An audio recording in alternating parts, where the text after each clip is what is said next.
Hello dear friends. आज की इस वीडियो में हम डिस्ट्रीब्यूशन ऑफ टेम्परेचर के बारे में पढ़ेंगे, जिसमें horizontal and vertical distribution of temperature आएगा। साथ में हम इन्वर्जन ऑफ टेम्परेचर भी देखेंगे। कल भी हमने देखा था और फिर इसको आज हम थोड़ा और देखेंगे। टेम्परेचर तो हमने डिस्कस किया था कि टेम्परेचर में होता क्या है, राइट। अब हम देखते हैं कि डिस्ट्रीब्यूशन ऑफ टेम्परेचर कि किस तरह से आपका टेम्परेचर जो है डिक्रीज होता है या इंक्रीज होता है from a particular place to the other place, right.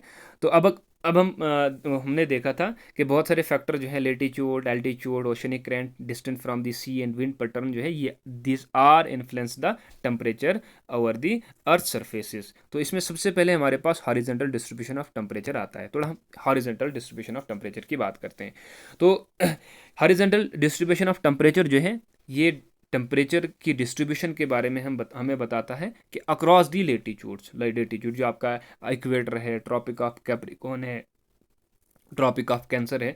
तो मतलब अगर आपके इक्वेटर पे कितना टेम्परेचर है, उसके बाद आपके ट्रॉपिक ऑफ कैंसर पे कितना टेम्परेचर है, तो इस किस्म की हमें जो है जानकारी देता है, राइट। और ये चीज़ें जो है हमें कैसे पता चलता है कि इस लेटीट्यूड में जो है मतलब कहाँ पे जो है बराबर का टेम्परेचर है, कहाँ पे कम है, कहाँ पे ज़्यादा है।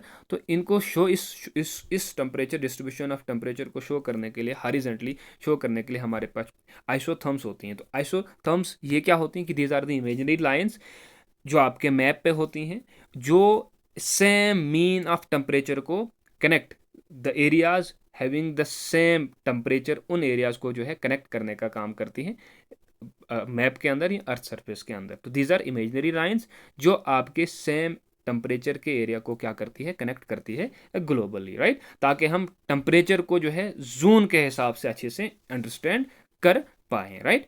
अब हम करेक्टरिस्टिक्स की बात करते हैं। तो हमने कल भी देखा था कि जो ही हम इक्वेटर से पोल की तरह जाते हैं तो आपका टेम्परेचर डिक्रीज होता है, राइट। लैंड और वाटर इफेक्ट का भी हमने देखा था कि east west orientation of isotherms के किस तरह से लैंड और वाटर में जो है ये ऊपर नीचे कहीं पे जो है ये डेविएट होती है due to the temperature difference between land and ocean, right. तो वो भी हमने कल देखा था। तो अब हम देखें तो जनवरी के मंथ में अगर हम देखें कि नॉर्दर्न हेमिस्फीयर की हम ज़्यादातर बात करते हैं, तो जनवरी के मंथ में हमें जो है आइसोथर्म्स में कुछ डेविएशन देखने को मिलती है, राइट। लार क्योंकि यहाँ पे नॉर्दर्न हेमिस्फीयर में आपकी लैंड बाउंड्री बहुत ज़्यादा है, सॉदर्न हेमिस्फीयर में आपका मोरलेस जो है आपका वाटर ही है। तो जब आपके नॉर्दर्न हेमिस्फीयर की हम बात करें तो यहाँ पे जो आइसोथर्म्स होते हैं वो डेविएट होते हैं। फॉर एग्जांपल मतलब ये ऐसे ऐसे भी कहीं ना कहीं चलते हैं। क्यों? क्योंकि फॉर एग्जांपल अगर ये वाटर बॉडी है तो ये लैंड बॉडी है, तो मतलब ये और ये टेम्परेचर जो है सेम हो सकता है। अब यहाँ पे ये इतनी ज़्यादा डेविएशन क्यों है? Due to the presence of land and water bodies. आपको पता है कि लैंड जो है जल्दी गर्म भी होती है और जल्दी ठंडी भी होती है as compare to the water bodies. तो जिसकी वजह से आइसोथर्म्स में हमें क्या देखने को मिलती है? डेविएशंस मिलती हैं, राइट। राइट। जुलाई के महीने में अगर देखें तो यहाँ पे कहीं ना कहीं आइसोथर्म्स आपकी सिमेट्रिक जो है वो लाइन फॉलो करता है कहीं ना कहीं। वाई? क्योंकि जुलाई के महीने में जो है लैंड में हमारे यहाँ पे जो है टेम्परेचर कहीं ना कहीं बहुत अच्छा रहता है, right. Oceans are cooler than the land mass. अब हम थोड़ा इक्वेटर की बात करें। इक्वेटर जो है ऑन एन एवरेज हमारे पास टेम्परेचर कितना रहता है? 27 डिग्री सेल्सियस रहता है, राइट। तो यूरोप में हमने देखा था कल भी वार्मर जो है देन यूरोप जो है कहीं ना कहीं कनाडा से जो है वार्म है, आल्दो कि they are lying on the same latitude. उसके बावजूद भी जो है यूरोप में हमें गर्मी देखने को मिलती है, टेम्परेचर हाई देखने को मिलता है because of the gulf stream. जो आपकी जो है वो जो गल्फ स्ट्रीम जो है वाटर ओशनिक करंट जो है वहाँ की तरह जाती है, तो वो उस रीजन में जो है टेम्परेचर को चेंज करती हैं। तो ये आपका क्या था? हॉरिजेंटल। अब हमारे पास वर्टिकल डिस्ट्रीब्यूशन ऑफ टेम्परेचर है। ये भी हमने कल ऑलमोस्ट पढ़ ही लिया था कि जब हम टेम्परेचर जो है with the altitude in atmosphere की हम तरह जाते हैं तो टेम्परेचर जो है चेंज होता है। तो उसके लिए हमने पढ़ा था नॉर्मल लैप्स रेट, जिसमें हमने देखा था कि टेम्परेचर जो है डिक्रीज होता है 6.5 डिग्री सेल्सियस पर 1000 मीटर इन द ट्रोपोस्फियर। तो जिसे हम call it is also known as normal lapse rate. अब हम थोड़ा इसको एक्सप्लेन करते हैं कि जहाँ हायर एल्टीट्यूड की बात होते हैं तो वहाँ पे आपका जो है जो लेयर होती है वो बहुत ही ज़्यादा लेस डेंस होती है, राइट। जो which is not, I can say which is less capable to observe the heat, right. तो अर्थ सरफेस जो आपकी heated by the solar radiation, यहाँ पे जो है हीट जो है heat in turn heat the air above it, right. उसके बाद हम ये हमने देखा था कि शिमला और दिल्ली के बीच में हमने देखा था कि शिमला और दिल्ली जो है कहीं ना कहीं सेम ही जगह पे है, लेकिन दिल्ली में जो है आपका बहुत ज़्यादा टेम्परेचर रहता है as compare to the Shimla. तो यहाँ पे ये डिफरेंस किसकी वजह से होता है? एल्टीट्यूड की वजह से होता है। इन्वर्जन ऑफ टेम्परेचर, यहाँ पे भी हमने देखा था कि जब हम एटमॉस्फेयर में ऊपर की तरह जाते हैं तो टेम्परेचर स्टार्ट डिक्रीजिंग, कितना 6.5 डिग्री सेल्सियस, राइट। लेकिन यहाँ पे उलट हो जाता है, इन्वर्स सिस्टम हो जाता है, राइट, कि टेम्परेचर जो है ऊपर गर्म रहता है, नीचे ठंडा रहता है ड्यू टू डिफरेंट काजेस।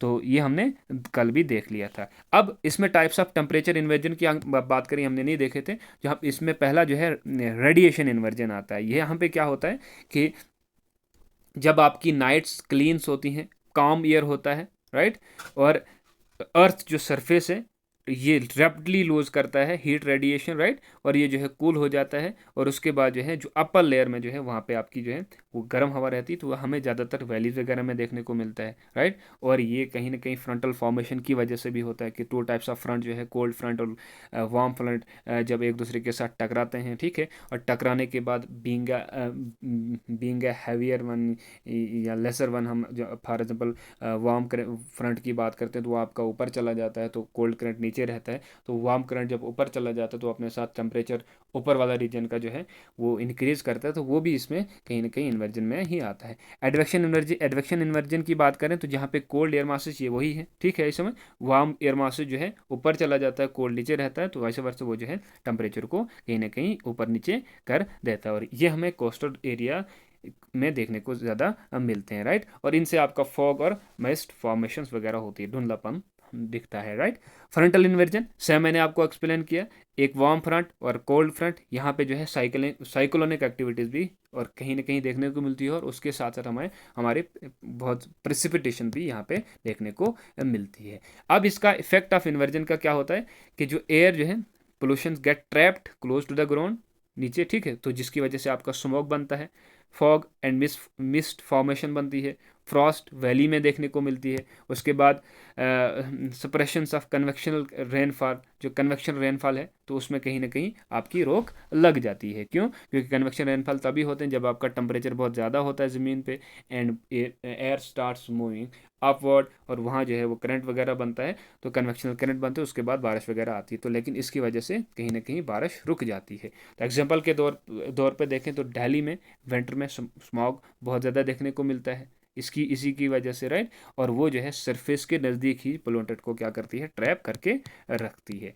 अब हमारे पास समरी की बात करें तो इसमें हमने क्या देखा, हॉरिजॉन्टल डिस्ट्रीब्यूशन में हमने क्या देखा कि ये जो है बात करता है लेटीट्यूड लेवल पे, ठीक। वर्टिकल में हमने देखा ये एल्टीट्यूड लेवल अप और डाउन की बात करता है।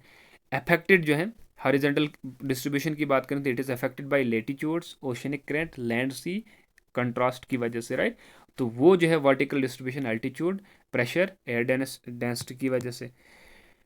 टिपिकल पैटर्न की बात करें तो ये जो है इक्वेटर से जब हम पोल की तरह जाते हैं तो टेम्परेचर जो है डिक्रीज होता है, राइट। तो यहाँ पे डिक्रीज विद हाइट, जब हम हाइट ऊपर की तरह जाते हैं तो आपकी टेम्परेचर जो है वो डिक्रीज होता है, जिसे हम क्या बोलते हैं? नॉर्मल एफसी भी बोलते हैं।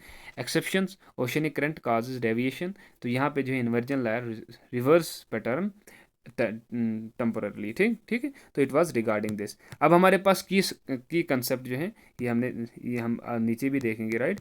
तो ये कुछ डायग्राम्स है इसके regarding horizontal distribution of temperature और वर्टिकल डिस्ट्रीब्यूशन ऑफ टेम्परेचर, इनके रिगार्डिंग ये आपकी डायग्राम। अब हमारे पास फर्स्ट क्वेश्चन आता है एमसीक्यूज कि which of the following best describe and isotherms. Isotherms क्या होती हैं कि ये जो है लाइंस होती हैं जो इक्वल टेम्परेचर को क्या करती है? प्लेसेस जहाँ पे टेम्परेचर जो है इक्वल हो उनको क्या करती है? ज्वाइन करने का काम करती है। Option C, horizontal distribution of temperature is affected by, किसकी वजह से? हॉरिजॉन्टल हमने देखा वो जो है आपका मतलब लेटीट्यूड, ओशनिक करंट, अल्टीट्यूड और लोकल विंड्स की वजह से ऑल ऑफ दीज का आएगा। Which region has the highest annual rainfall of annual range of temperature, तो हमें कहाँ पे देखने को मिला? Interior continental reason. इक्वेटर पे उतना नहीं होता है, थोड़ा सा ऊपर, ये मैंने आपको पहले भी इसके बारे में बताया हुआ। उसके बाद temperature decreases with height in the troposphere at कितना होता है 6.5 डिग्री सेल्सियस, राइट। उसके बाद inversion of temperature is commonly observe during, कब होता है, विंटर नाइट्स में, और ज़्यादातर हमें वैली में देखने को मिलता है। असर्शन बेस पे temperature inversion leads to frost formation in valleys, right. उसमें जो है रीज़न है कि cold air is heavier and settle in valleys during clean calm night, right. तो इसका जो है क्या आएगा, both A and R true and R is the correct explanation, तो ये पहला ही इसका आएगा। उसके बाद the difference between the mean temperature and the warmest and the coldest month is called, जो mean temperature of the warmest and coldest month जो है उसे हम क्या बोलते हैं, एनुअल रेंज बोलते हैं। तो हमने कल की क्लास में भी पढ़ा था। Which of the following causes a horizontal shift in isotherms over the oceans, तो वो जो है किसकी वजह से होता है, ओशनिक करंट की वजह से। उसके बाद वर्टिकल टेम्परेचर इन्वर्जेंस रिजल्ट इन, यहाँ पे एयर जो है एयर स्टेगनेट हो जाती है और फॉग फॉर्मेशन आपकी बहुत ज़्यादा होती है। उसके बाद क्वेश्चन नंबर 10 स्टेटमेंट बेस पे, temperature generally decreases with altitude in the troposphere, हमने देखा। इन्वर्जन, दूसरा जो है statement, inversion occur when the lower atmosphere become warmer than the layer than the layer above, क्या बोल रहा है कि inversion occur when the lower atmosphere become warmer, वो तो ठंडी हो जाती है, राइट। तो वो ये जो है क्या बोल रहा है कि inversion occurs when the lower atmosphere become warmer than the layer above, right. So ये जो है इसमें क्या देखना था हमें, हाँ। तो statement both are the correct explanation. Normal lapse rate की बात करें तो ये जो है टेम्परेचर डिक्रीज होता है, राइट। और इन्वर्जन की बात करें तो ये एक्सेप्शंस रहती है, it is inversion. So it was regarding this topic.